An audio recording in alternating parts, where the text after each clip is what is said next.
हाल ही में दुबई में संपन्न हुए भारत पाकिस्तान मैच में जयसाय के एक वीडियो क्लिप को लेकर सियासी घमासान मचा हुआ है। वायरल वीडियो में एक व्यक्ति बीसीसीआई के सेक्रेटरी जयसाय के हाथ में तिरंगा पकड़ा रहा है, लेकिन जयसाय हाथ में तिरंगा नहीं लेते हैं। इसी को लेकर सोशल मीडिया पर लोग तरह तरह की बातें लिख रहे हैं। ऐसे में क्या जयसाय ने वाकई में कोई गलती की? देखिए हमारी यह खास रिपोर्ट। जयसाय आजकल दुबई में है। बीते रविवार यानी 28 अगस्त को हुए इंडिया बनाम पाकिस्तान मैच के दौरान उन्हें दीर्घा में खड़े देखा गया। कैमरा बार बार उन पर फोकस हो रहा था और भारत के लगभग हर चौके छक्के पर उनकी भाव भंगिमा देखने लायक थी। दुबई में संपन्न हुए इस मैच को भारत ने 5 विकेट से जीता और इस जीत का जश्न लगभग हर हिंदुस्तानी ने मनाया। इस दौरान स्टैंड में भी काफी जोश दिखा और इसी जोश जश्न का एक वीडियो अब वायरल है। इस वायरल वीडियो में जयसाय को ताली बजाते देखा जा सकता है और इसी दौरान एक व्यक्ति हाथ में लिया तिरंगा उनकी ओर बढ़ाता है और उनसे कुछ कहता दिखाई देता है। इस व्यक्ति और जयसाय के बीच क्या बात हुई किसी को नहीं पता, लेकिन लोगों ने अनुमान लगा लिया कि जयसाय को तिरंगा दिया जा रहा था और उन्होंने इसे लेने से मना कर दिया।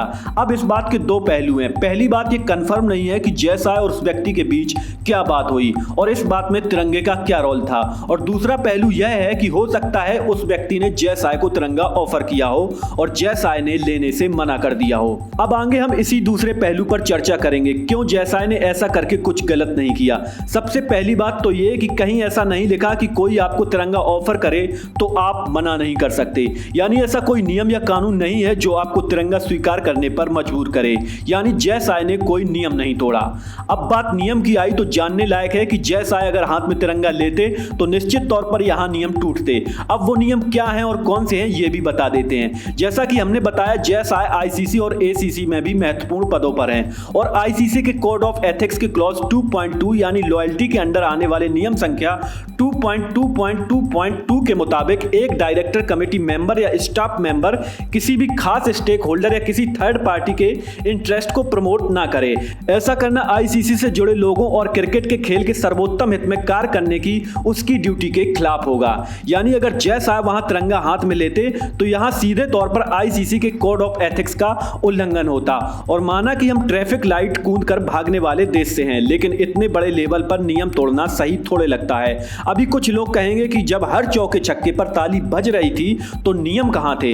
तो सर, अच्छा गेम कोई भी सेलिब्रेट कर सकता है, लेकिन झंडा उठाते ही आप पार्टी बन जाते हैं और पार्टी बनना आईसीसी के कोड ऑफ एथिक्स के साथ ही पद के गर्मा के भी खिलाफ होता है और जाहिर तौर पर कोई नहीं चाहेगा वो जिस पद पर बैठा है उसका अपमान हो।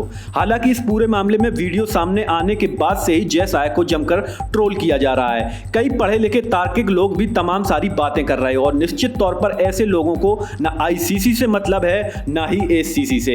इन्होंने इस मसले से तमाम सारी चीजें मिक्स कर एक कॉकटेल बना ली है और इनके निशाने पर जयसाय हैं। जाहिर है कि मेरा काम जयसाय को डिफेंड करना नहीं, लेकिन मुझे यह जरूरी लगा कि इस मामले में पूरी बात सबको बताई जाए। इसीलिए मैंने नियमों के जरिए यह बात समझाने की कोशिश की कि जयसाय टेक्निकली गलत नहीं थे, बाकी ये पब्लिक है, सब जानती है।